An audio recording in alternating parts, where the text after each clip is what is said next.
பொதுவாக பீட்ரூட்டில் பார்த்தீங்க, பீட்ரூட்டும் கேரட்டும் ரெண்டுமே வந்து இந்த மண்ணுக்குள்ளே விளையிறதுனால சில விவசாயம் வந்து என்ன பண்ணுறாங்கன்னா, அது வந்து ஒரு லாப நோக்கத்துக்கு பண்ணணும், இதை வந்து எலிக்கக்கூடாதுன்றக்காண்டி மெயினாக வந்து இதுகள்கிட்ட வந்து இந்த ஒரு எலிகள்கிட்ட இந்த வந்து காட்டு பன்றிகள் வந்து நிறைய இதை வந்து சாப்பிட்டு அழிக்க ஆரம்பிச்சு. ஸோ அதுக்காக வந்து இந்த வேரில் வந்து ஒரு மருந்து கட்டி தான் பீட்ரூட்டே வைக்கிறாங்க.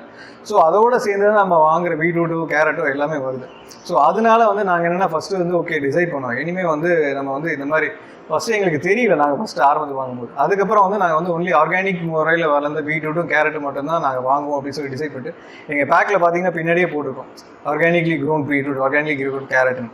அது ஆர்கானிக் ஒன்று என்னென்னா, நாங்கள் அந்த சர்டிஃபைட் ஃபார்மர்ஸ்ட்டை மட்டும் நாங்கள் போயிட்டு நாங்கள் நிறைய ஃபார்மர்ஸை மீட் பண்ணி அது எந்த அவங்க சர்டிஃபைட் ஃபார்மர்ஸ் அவங்களுடைய எப்படி வளர்க்குறாங்க எல்லாம் பார்த்துட்டு, ஸோ இவங்கள்ட்டலாம் நம்ம வாங்குவோன்ட்டு. ஸோ எங்களுக்கு ரெகுலராக சில கஸ்டமர் ஃபார்மர்ஸ் இருக்காங்க, அவங்கள்ட்ட வந்து மட்டும்தான் நாங்கள் பீட்ரூட்டு கேரட் வாங்குவோம்.